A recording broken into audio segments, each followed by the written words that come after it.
जय हिंद दोस्तों। कैसे हो आप लोग? उम्मीद करता हूँ बहुत अच्छे होंगे। दोस्तों, आप सभी को पता होगा कि हम लोग रोज़ शाम 7 बजे एसएससी जीडी एग्ज़ाम के लिए जीके जीएस का एक प्रैक्टिस सेट लगाते हैं। तो चलिए दोस्तों, ज़्यादा समय वेस्ट ना करते हुए सीधा वीडियो को शुरू करते हैं।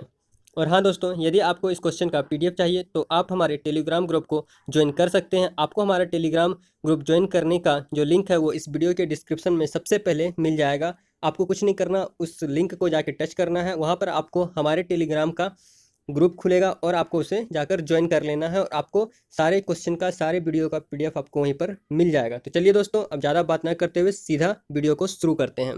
तो हमारा आज का पहला प्रश्न है, राष्ट्रीय महिला आयोग की पहली अध्यक्ष निम्न में से कौन है? यहाँ आपको बताना है कि राष्ट्रीय महिला आयोग की पहली महिला अध्यक्ष कौन थी, ये बताना है। तो बताइए दोस्तों, इसका सही आंसर क्या होगा?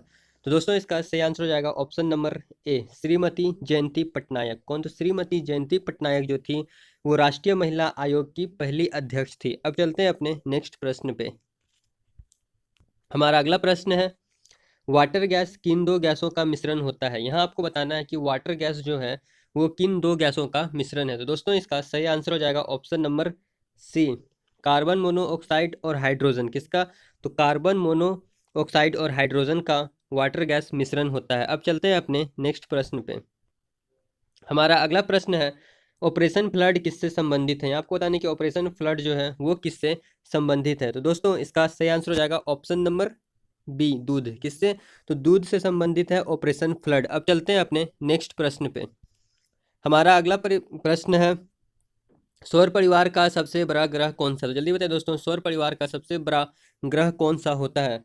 तो बहुत इजी क्वेश्चन है, उम्मीद करता हूँ आप सभी को इसका आंसर पता होगा। और इसका सही आंसर जो है वो है ऑप्शन नंबर डी, बृहस्पति। कौन? तो बृहस्पति जो है वो सौर परिवार का सबसे बड़ा ग्रह है। अब चलते हैं अपने नेक्स्ट प्रश्न पे।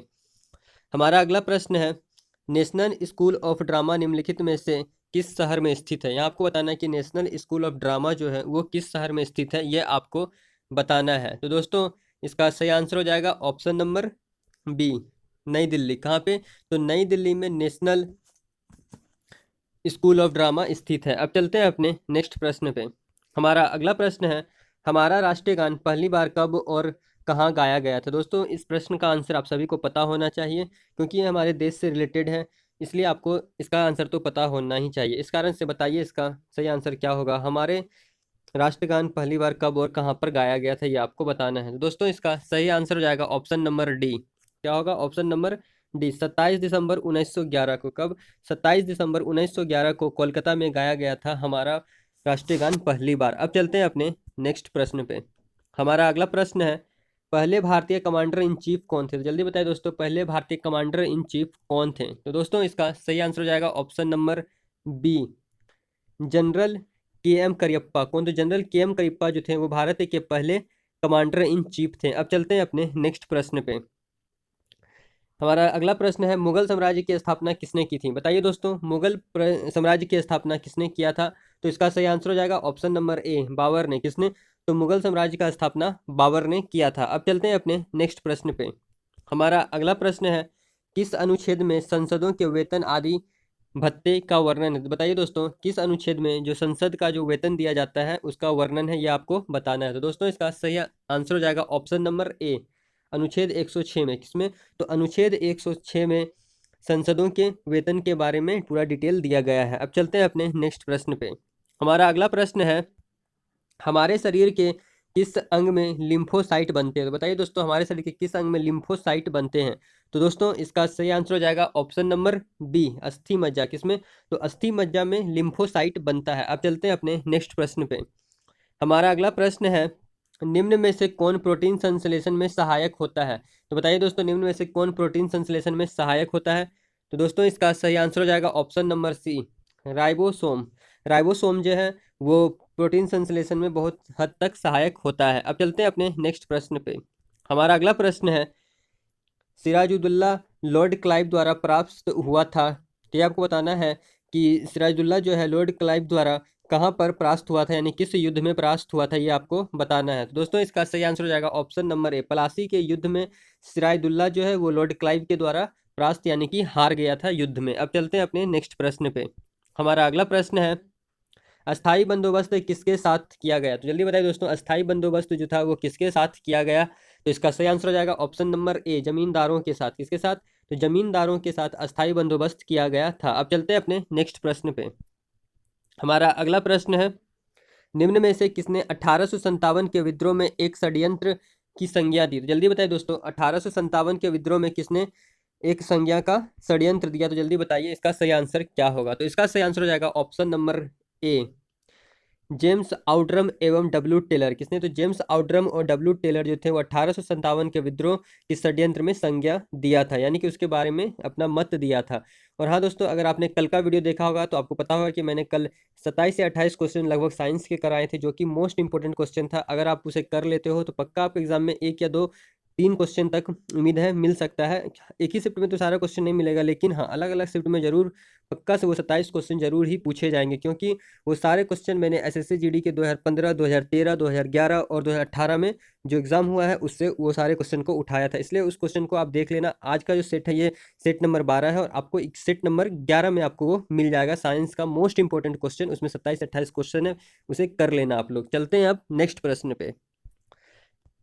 हमारा अगला प्रश्न है, ग्रेफेन किसका शुद्ध रूप है? तो जल्दी बताइए दोस्तों, ग्रेफेन जो होता है वो किसका शुद्ध रूप होता है? तो इसका सही आंसर हो जाएगा ऑप्शन नंबर सी, शुद्ध कार्बन का। किसका?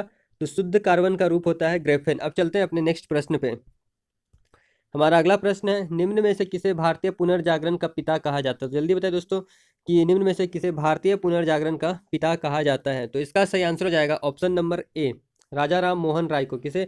तो राजा राम मोहन राय को भारतीय पुनर्जागरण का पिता कहा जाता है। अब चलते हैं अपने नेक्स्ट प्रश्न पे।